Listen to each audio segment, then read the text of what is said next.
Shoot, good. Hey, Brian, what did the Jaguars get in defense coordinator in LA? What kind of impression did he leave on you last year? No, he was a big impact in our organization. Passionate. He's an excellent football coach. Very smart. They got a great one. I think that organization is going to feel him, and he's going to be very much a positive impact on their culture. Brian, can you confirm that the was the rule to eliminate the coach promotion? And explain why. Yeah, I'm aware of it. We really haven't had very many discussions about it. I'm sure we will over the next few weeks as we head into the owners' meetings. But so I'm aware that we did, but really haven't had many discussions about it. What are your thoughts? Sorry again. What are your thoughts on it? I know we're not very successful against it. I know that, but to be honest with you, I have not put much thought into it. It's been around for a while. We've used it in different fashions with our tight end. Again, I think there'll be a lot of discussions about it. I got to kind of look at some of the information as far as injury rates, things like that, to see. But we'll see. If you look at the last couple of years, teams that finished near the top in terms of getting money on their cap and making the playoffs, you guys in the Bucks in 23 last year. Is there anything unintended consequences or benefits that kind of forces you to do team building wise that ultimately can be a benefit? Yeah, I think it's year to year. And every situation is a little bit different. I do think that you're always going to have a little bit of dead cap money if you're doing things probably properly.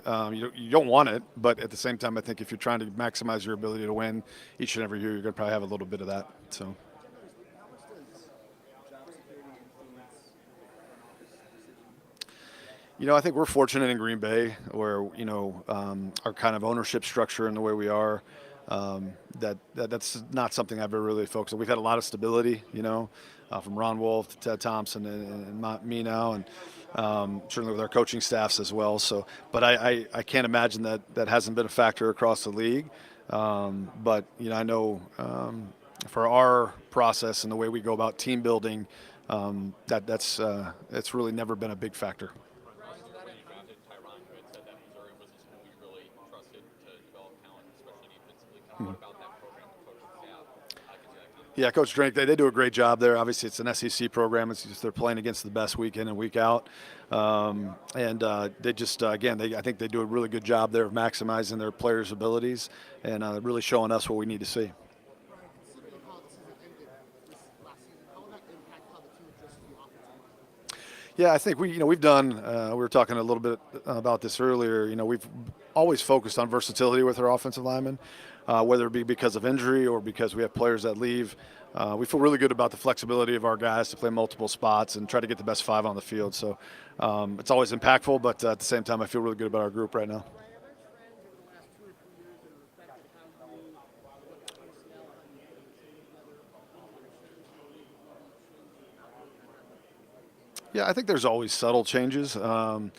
We were talking earlier today a little bit about the receiver position and how there was a time it really took receivers a couple years, 2-3 years to get to the point where they were productive for a team. And I think now with the way high school and college football are operating, those guys are coming into our league and making a bigger impact quicker. So there's always subtle changes, and you're always trying to, keep an eye on that. But, for the most part, what it takes to win hasn't changed a lot. Teams have been coming to this combine, it seems like, for decades with the quarterbacks. I was curious, what do you think is the most characteristic in your franchise? That's a great question. I think for us it's been time, and allowing these guys to develop and get comfortable. I don't know if there's a lot of patience anymore. I understand it. We've had the luxury of having the ability to be a little bit patient with a couple of our quarterbacks and allowing them to get into a space where they were very comfortable with the offense we're running. Continuity in that offense. I think, when Brett and Aaron were here, we were basically in the same offense for a long period of time until Matt came in. I think those are some underrated things people don't, spend enough time on. Brian, how do you balance the future when you're evaluating players? Like, okay, we think this guy can be great, but it may take a little time. Player who maybe more ready to go right away. Yeah, I think it's an individual case. Each guy's different. Obviously, you want them to be ready as fast as they can be, but at the same time, it's a tough league, and there's a development period that's always going to happen for all these guys. You're balancing everything from kind of where they're at now, where you kind of feel their end game is, And obviously, whatever player we bring in, we want him to get there as fast as we can. But again, it takes time. There's no shortcut for experience. It was important for all our guys, including Lucas. I think again we talked a little bit about we need to affect the quarterback more in our front four, which is 4 players, and Lucas is a big part of that. So he does everything he can. He's everything you want in a professional as far as his work ethic and what he puts into it. And I expect him to take a big jump this year. Brian, we talk about trends with different positions. Several years ago, teams have been listening to best running backs. You guys did last year. Ravens did, and then we awarded in a big way. Do you see the running back making a little bit more of a comeback?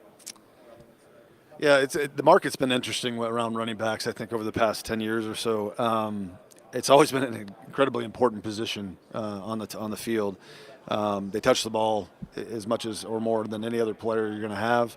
I think if there's some trends we were talking about that have changed, is their ability in the passing game now is first and foremost. They got to be able to function in the passing game, and if you have a guy that can do both, it's very valuable. I think for us, we talked a little bit about the versatility of it, but no, I think that those 5 guys are a unit, and they got to be able to work together as a unit. So certainly your coaching staff is incredibly important. Those guys playing together and having the reps together is incredibly important.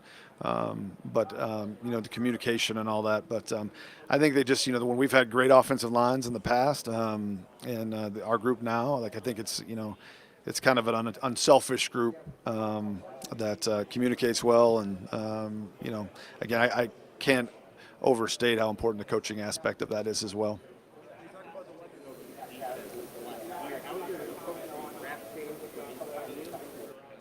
Yeah, in Green Bay, we've never really been a big scheme. We don't.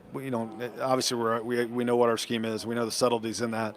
I think we've always tried to. Our process has been about getting the kind of players that can play in any scheme. I think you got to be really careful about when you're selecting players that are one scheme fits, because that stuff can change. I mean, it can change with our staff, and we can what we started out doing at the beginning of the year last year. As half got familiar with what we could and couldn't do, and injuries play a part in that, then we adjust. So you got to have versatile players. You got to have guys that can do everything. So our process has been in place kind of almost 30-some years now. And again, we're aware of our schematic differences than other teams, but it doesn't play a huge role in how we go about it.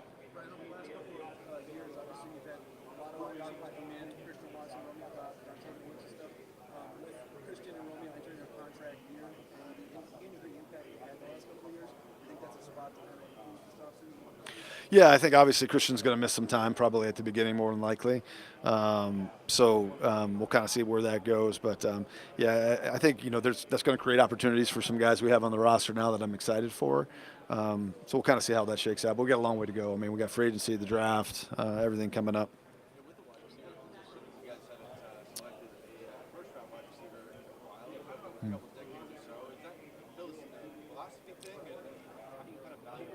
Yeah. Yeah. It's funny. It's never been like a philosophical thing we've talked about through my time in Green Bay, which goes back quite a while. It's never been something, hey, like we don't want to take wide receivers in the first round. There are certainly opportunities we've had that we thought that was going to happen, and for whatever reason it didn't. But at the same time, we've had a lot of second-round receivers that have been pretty good players for us. So, again, I do think the immediate impact of wide receivers is changing because of the way these guys are coming out of school, where they can be more impactful quicker. But, again, it's never really been a philosophical thing for us. It's really more just kind of how it shook out.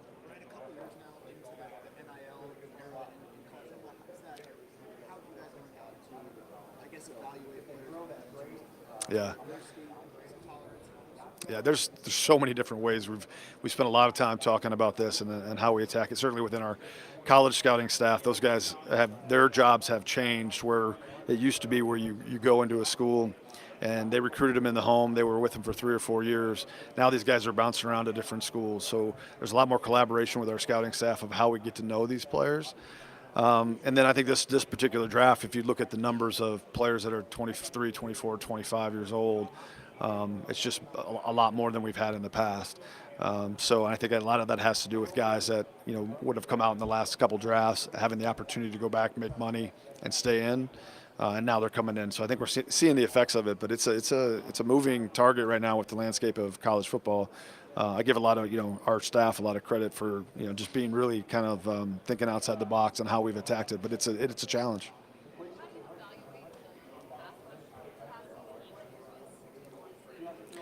Yeah, I think the biggest thing, and we talked a little bit about it earlier, is just the fact that we need to affect the quarterback with 4. And how we do that will kind of remains to be seen. But we had good moments last year, but it just needs to be more consistent. It needs to be able to control the game when we need to control the game and finish games off. And again, I'm excited about the guys we have in the room. We'll see if we add to it. But that's got to get better if we're going to accomplish our goals that we want to accomplish in this season.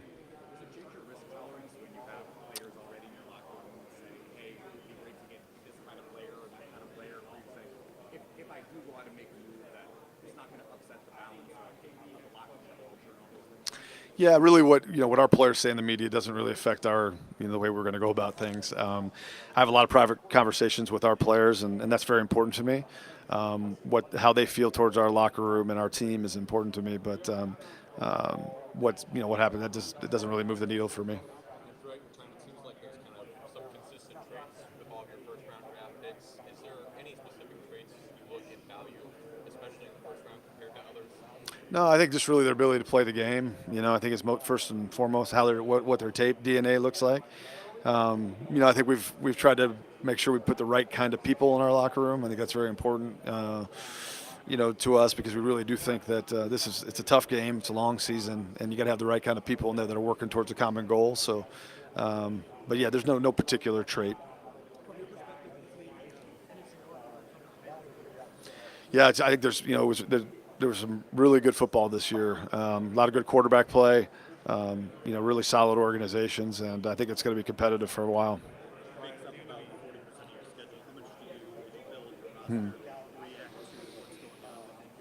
Not a ton. I think it's really more about our conference than anything else. But I think we kind of have standards that have been in place that we believe in, and we're constantly evaluating those. But at the same time, it's more about us and what we think we need to do to get to a championship. It's really not about anything other than that. But we're very aware of what the other teams are doing in our division, in our conference, around the league. So it's again, it's more about us, but we do pay attention to that.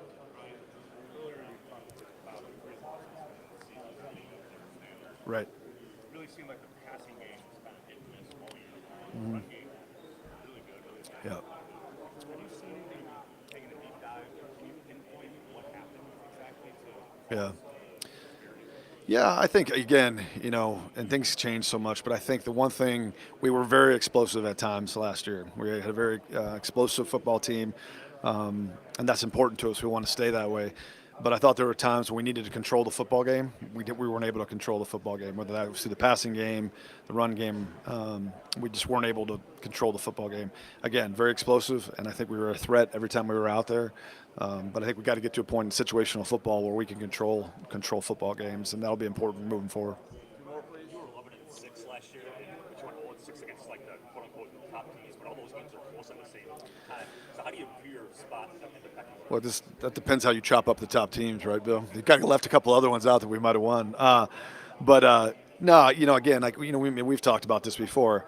Last year I was here and you guys were talking how we're going to catch the San Francisco 49ers. This year I'm sure it'll be the Eagles. It changes, right? And we got to concentrate on us and be the best we can be. And I know that if with the group that we have now, we'll add to it. If we do that and we hold our standards high, then I think all those things, will be attainable for us. All the goals we have.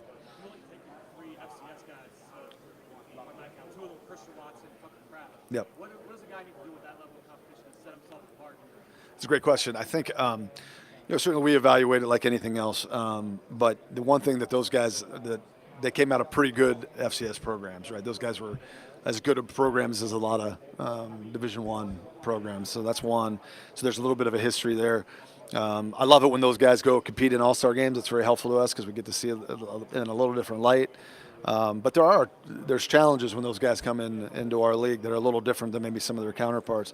But at the end of the day, both a couple of those guys you mentioned had kind of high-end traits that would make you think that they would adjust to our game pretty quickly. Yeah. Yep. Thanks, guys.